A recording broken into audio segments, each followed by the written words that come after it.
日本最恐惧的2款无人机亮相珠海航展。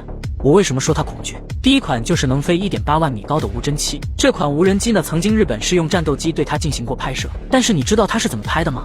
我们一般飞到它的周边平视拍，对吧？但日本的飞行员对无侦7是仰视拍的，为什么？因为它够不到无侦7，无侦7飞得太高了。你想想 1.8万米，将近20公里的高度，大气压非常低，即使它的战斗机能飞这么高，但是人上去立马血液就像滚烫的开水一样沸腾了，气压低导致的呀。就跟在青藏高原上一样，那里的水不可能100度开，就是因为气压太低，所以无侦7日本对它没有一点办法，这样它就能安全的在战场前方引导我们的反舰导弹攻击战舰。为什么设计让它飞这么高啊？它以后就是一个战场前线的中继制导弹，给空导弹、反舰导弹进行目标指引用的。然后我们再说一款更加令人生畏的无人机，世界上首架电子战无人机，大漂亮都没有这种无人机，名字叫无侦10，采用隐身化设计。它的特点是搭载了全频段的电子战吊舱。全频段可能有的人不太理解它多牛。我们知道大漂亮最先进的 B-21轰炸机，据说它也能进行电子战，搭载的就是全频段电子吊舱。B-21还是号称6代机，所以你知道我们的无侦10有多厉害了吧？这款电子战机能飞4000公里，